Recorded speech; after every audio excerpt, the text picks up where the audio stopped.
For Creamer Media's Polity, I'm Sane Dhlamini. Researcher and analyst Professor Raymond Suttner joins me to discuss defending our democratic gains. Welcome, Professor. Thank you. Many people repeatedly say that everything that Mandela stood for has been betrayed. What is your view?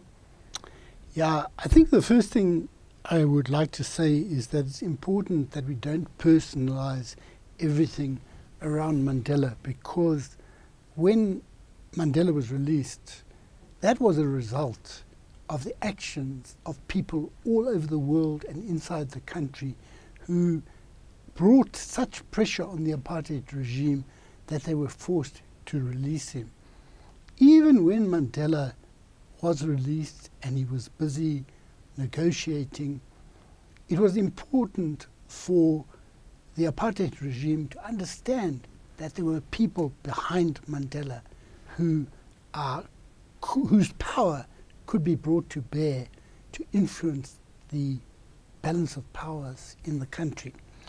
But if we're talking about the democratic dispensation, I think we have to understand that at one level, institutionally, we have very important institutions, constitutional institutions, that completely changed what South Africa had been.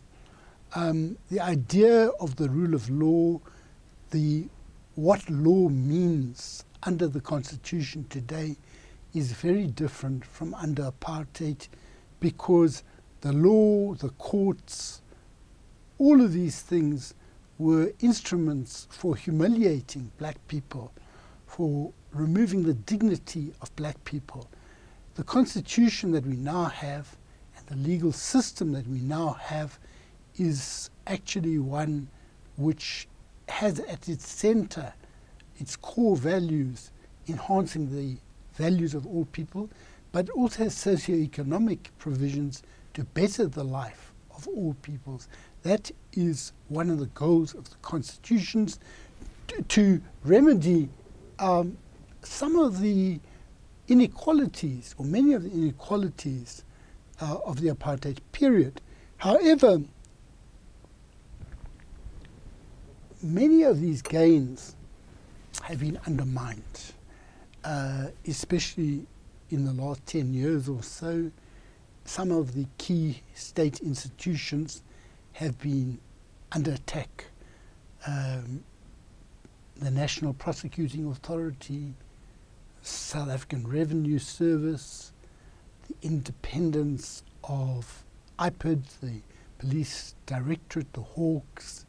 A range of these have seen revolving door, people coming in and going out, coming in and going out, being fired, not serving their terms of office. I think SABC has had about 9 CEOs in the last 3 years or something like that.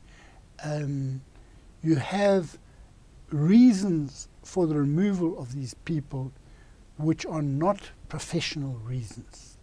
The reasons why these people appear to have been removed, the reasons why they appear to have been appointed, does not seem to be in order that they should do a job that will benefit the country. And I think when that is the case, people lose confidence in the gains that were made. And I think they have good reason to lose that confidence, because the type of things that the Hawks have been doing with the Minister of Finance, hovering over him as if he is about to be charged, but then having some ambiguity, saying they are not about to arrest him, but they don't say what they're investigating. So this is a way in which they're operating, which I think is undermining it. Also, the court cases against Zuma, on the one hand, the Nkandla case and the reinstatement of his court case, the charges are quite important judicial decisions. But at the same time, we see that the way in which the ANC and Zuma have related to the Constitutional Court findings on Kandla do not indicate that we're going to see a new era of constitutionalism. Also, the reinstatement of charges, instead of reinstating them, they're going to keep on appealing. Now, this judgment of the North Gauteng case is in line with judgments that have already been decided in the Supreme Court of Appeal, so that they were refused a right of appeal down here in North Gauteng.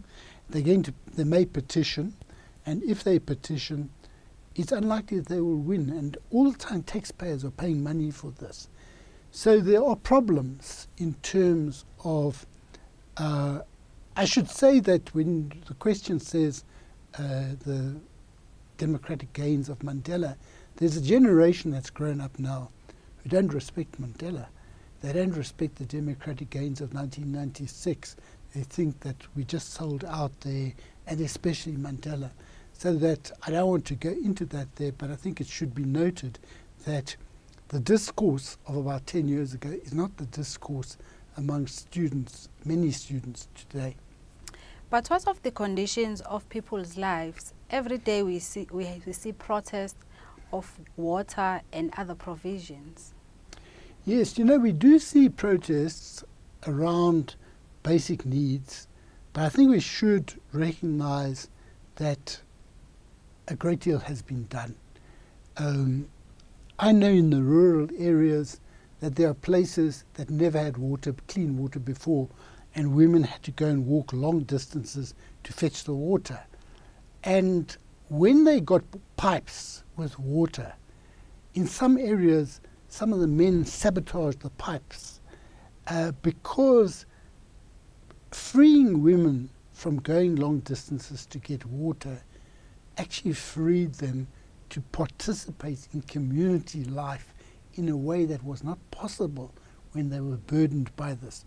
You have some people in some areas, women who became who have become mayors, who got onto councils because they were no longer expected to do certain things like that. You can see in some of these areas, if you wanted to speak on the telephone to someone, they would have to go to the nearest white town, use a public telephone booth. Now they've got cell phones, and there are ordinary lines as well. These gains are not, however, have not been extended to a lot of people who've never had it at all, but in some cases they rushed to get the numbers, and they didn't always plan it properly. They didn't involve local people in maintenance. There would be other reasons as well, and consequently the supply often breaks down, so it's unsustainable. However, I think we've got to recognize that a lot has been done. A lot of people's lives have changed utterly because of this, and it has an effect on gender relations in that when you get electricity and people use electric irons, I've heard stories of women saying to their husbands, if Mandela can iron, you can also iron, you know, things like that, apart from being counsellors. Also, we've got to recognize that part of this package of meeting people's basic needs is the free health care, the expanse of education. All of these things have got their problems in the sense of not adequately provisioned, not adequately funded, etc., but you've large increases in numbers. And the most important one is the social grant system. We have this very high unemployment in South Africa, and people are kept just above absolute poverty in many cases by a huge increase in the number of social grants that are provided.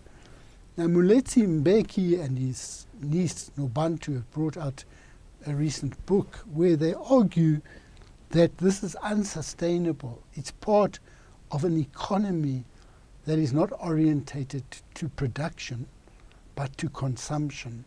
The wealthy people in South Africa don't invest their money in productive industry. and the new rising, emerging capitalists are using that money for consumption. And the result is that unemployment is actually increasing. And because the economy is not growing, the possibility of sustaining this consumption-based economy, especially for the poor, is threatened. And he says, in consequence, there's a sort of low-intensity civil war where the state, and it's an ANC-led state, is actually in conflict with its own constituency, the poor, who are now having what they've gained under threat. So so what I'm saying really is, I'm not saying nothing has changed. A lot has changed, but we must qualify these things. Sometimes it's been uneven, sometimes it's not been sustained adequately. Thank you, Professor. Thank you. That was Professor Raymond Suttner speaking to Crema Media's Polity about defending our democratic gains.